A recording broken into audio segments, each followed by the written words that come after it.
Have you ever played a game that was so good you were surprised it never got a sequel? For me, that was Sleeping Dogs.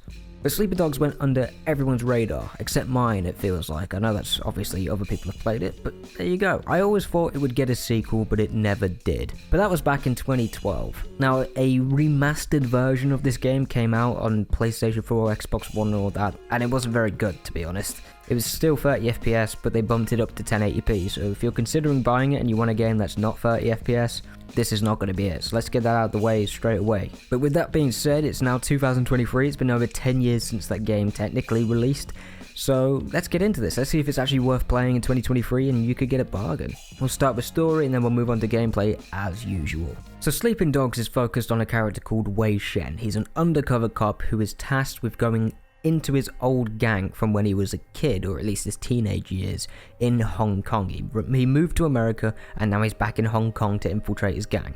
And trust me, you're never going to forget that he's an undercover cop because the game will remind you every 5 minutes. That does get really annoying.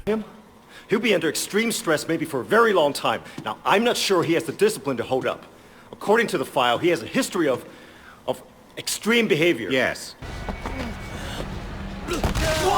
After he infiltrates his gang, he slowly rises up the ranks, then the story becomes a bit more convoluted. You get new gangs coming in, then you gotta rise to the top of the first gang, and then you gotta take out the other gangs. You know, the usual stuff. Despite how generic it originally seems, the story does do some things that were far more interesting than I was expecting. I really enjoyed how the plot thickened, especially when it comes to character dynamics, as well as their character development for certain characters. Some characters do tend to stay the same, and then they just disappear, as people in gangs tend to do in games like this. But the plot doesn't thicken just for the sake of it. It happens because character motivations start to change, people's loyalties gets questioned, and obviously you have the whole element of being an undercover cop, not losing yourself to this whole gang culture or whatever you want to call it. And those elements really do glue Sleeping Dogs together, and really does make me think that this game may have been better off as a linear rather than an open world game, but we'll get to that in the gameplay section. Yeah, moving on to the characters. So you've got loads of different characters here. You've got guys like Dog Eyes, Wei Shen, Raymond, Winston, Jackie, among a load of other characters that I'm not going to spoil. Now, not all of these characters are going to be fleshed out. The ones that get most of the fleshing out is naturally Wei Shen, because you play as him the entire game. Sometimes Jackie gets a character moment or two throughout the story, and Winston, who is the leader of the first gang you join, well, not the first gang, it's pretty much the gang you stay with the entire game. Unfortunately, not every character gets that level of writing, that level of quality that Winston or Wei Shen gets, mainly because their characters just aren't that interesting. A lot of these guys come down to, oh, I'm a gang member, oh, I must act tough. That's how it usually all goes down. That's Jackie's whole character development of becoming something that he really isn't, and how that ends. So it could have been a lot better, but there are glimpses of something that could be just fantastic, you know what I mean? Which is why I really expected it to get a sequel, because the story, we'll get into the foundation of things in a second for gameplay, but the story has a great foundation it could be built on straight away. So much could be built on this, whether you go back in time for a prequel or you go ahead for a sequel, you know what I mean? So much could be built, which is just, it sucks there's never got a sequel, man. But yeah, I'm rambling on too much about the story. Let's move on to the presentation, the music. So the presentation, this game came out in 2013. You know, you can see it on the screen. The graphics, they're not great anymore. They're just not. They're not. GTA 5 looks a lot better than this game in some cases. Some bits GTA 5 is lacking, so Sleeping Dogs has it. But the presentation, despite the graphics, is actually really good. The voice actors, most of them bring their A game. There's a couple actors that just seem a little bit too over the top. The cutscenes, while dated, do their job. They're very interesting to watch most of the time. And basically, most people, not everyone, but most people bring their A game, and the presentation's good. I'm not going to drag this out. I want to move on to the gameplay now. So, Sleeping Dogs is an open world, story-driven game. You know, your classic, 2012 type game. Far Cry 3, GTA, Red Dead Redemption, etc, etc. It's an open world that focuses heavily on story. That's the best way I could put it. So in this game, you're going to be running around, you're going to be using hand-to-hand combat, you're going to be using guns, and you're going to be parkouring a lot. Not quite like Assassin's Creed. It's nowhere near as fleshed out as Assassin's Creed, but the parkour is there, the free running is there. You can have a bit of fun with that. But the whole idea and what separates Sleeping Dogs from all these other open world games, all these other, well, like I've said, is that it really wanted to go for a heightened, over-the-top action fest experience, basically, while also trying to keep it somewhat grounded. So there's a lot of things in this game that you cannot do in any other open world game when it comes to story-driven games anyway. Because the whole style was that it's set in Hong Kong. You want to be like a Hong Kong action movie, you know what I mean? Jackie Chan type stuff. Is Jackie Chan from Hong Kong? I'm not very good at this. But the point is, they really went over the top, and I think it really suits this kind of story, this where it's set, and it really doesn't give too many limitations on the developers, so they can get really creative with what they want to do. But with that being said, why is the gameplay so good? So let's start with the open world. So I've already spoke about how over the top everything is, but when it comes to the open world design, it's actually fairly grounded, you know. There's some occasional dumb jumps that you can do, very similar to GTA.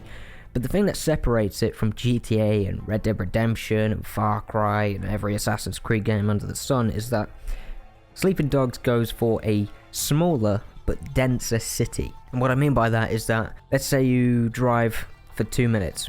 In Sleeping Dogs, you're going to have like 10-15 different activities that you can just go straight in. Some of them are repetitive, some of them are the same thing over and over again in different areas, I'll give them that. But if you go into an Assassin's Creed game, for example Assassin's Creed Valhalla, you're going to move for the same amount of time and you probably won't even find a single thing to do. Because what those games do is bloat out your playtime to make you feel like you've bought a game for full price and it's worth the money because of the amount of time you're spending. Whereas Sleeping Dogs wants to make sure that you're constantly distracted, you're doing something all the time, and that really works for immersion, it really works with your overall enjoyment, in my opinion. So it seems like the open world and the activities in them is really carefully crafted, the way it's paced, what you discover, when you discover it, when you're going through the story, it all really works and all blends in very well. And that is a good point to move on to progression. This is another big thing as to why Sleeping Dogs works. Progression in this game, despite not being really fleshed out, is pretty much perfect. It's pretty much perfect. Everything you do is going to give you an award for something else. So, for example, some missions have these statues, and these statues, if you find them within the mission and then you go to a kung fu lesson, there's a character in there, you can see it on the screen, you're going to learn new combat moves. So right there, you have a reason to explore these pretty linear levels to get more combat moves. I know, that sounds really stupid when it comes out of my mouth, but you'd be amazed how many games I've played over the last 2 years that fail basic incentives. Incentive is so important to enjoy yourself in these games. Why are you playing them? You're playing them to have fun, true, but you want a reason, you want something to unlock, and that's where this progression system works, because everything you do, every side activity, every main mission is constantly leveling you up so you can unlock something new. It's such a basic thing, but most games don't fucking do it. And lastly, we've got to talk about the combat and the gunplay, because one of them's really good and one of them is fucking awful. Let's talk about the good one first. Hand-to-hand combat is really fun. Think Batman Arkham, but a little bit limited and is far more grounded. So what this combat system is basically, it's basically Batman Arkham like I just said, except this time you've got environmental takedowns, so you can, throw people in bloody furnaces, or you can, smack them on the pole or whatever. So very similar to what Arkham Knight did with counters, only you have more control over it in with Sleeping Dogs. You can also use different weapons, you can actually kill people if you really want to, and while it's limited, it's still really good. That is really a tagline for this game. It's limited but really good. It's a flippin' amazing foundation, guys. And then we got gunplay. Guys, I played on PC, mouse and keyboard. I know some people go, why are you playing a third-person shooter or third-person fighting game with mouse and keyboard? Because I wanted to, okay? That's how I play my games these days, okay?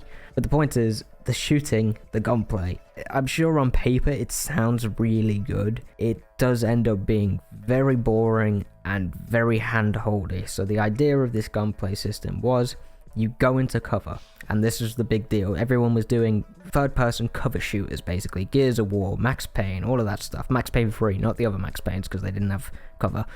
But the idea here is that to keep you moving, you can vault over cover, and then it slows you down when you aim down sights. So when you aim down sights, you slow down time and you can pick off enemies one by one, and every time you get a kill, it gives you an extra couple seconds of slowdown. And while that sounds really cool conceptually, it results in a very boring gameplay addition. Every time there was gun sections, I got bored out of my mind, because it really is mindless. You just peek over cover, bang bang bang, you vault over cover, bang bang bang. It's the same thing over and over again. You don't have grenades, you don't have a lot of weapon variety, and well, you spend half the game learning the combat system, and then all of a sudden half the game is shooting guns. So that sucks. That does suck. Basically, Sleeping Dogs is an incredible foundation for a sequel that never came to fruition. So if you've not played this game, please, it's like £5 these days. You can buy it for £5. Buy it. If you don't mind 30 FPS on consoles, or if you're playing on PC, buy it, okay? Buy it. It is absolutely worth giving a shot at some point, guys. Please do. So yeah, if you enjoyed the video, smash the like button. If I convinced you to buy it, let me know in the comments down below, and maybe even subscribe. We're at 18,600 subs. We're nearly at 20k, lads. 2023 is going to be the year we hit 20k, which is crazy. Thank you for watching, and keep it classic.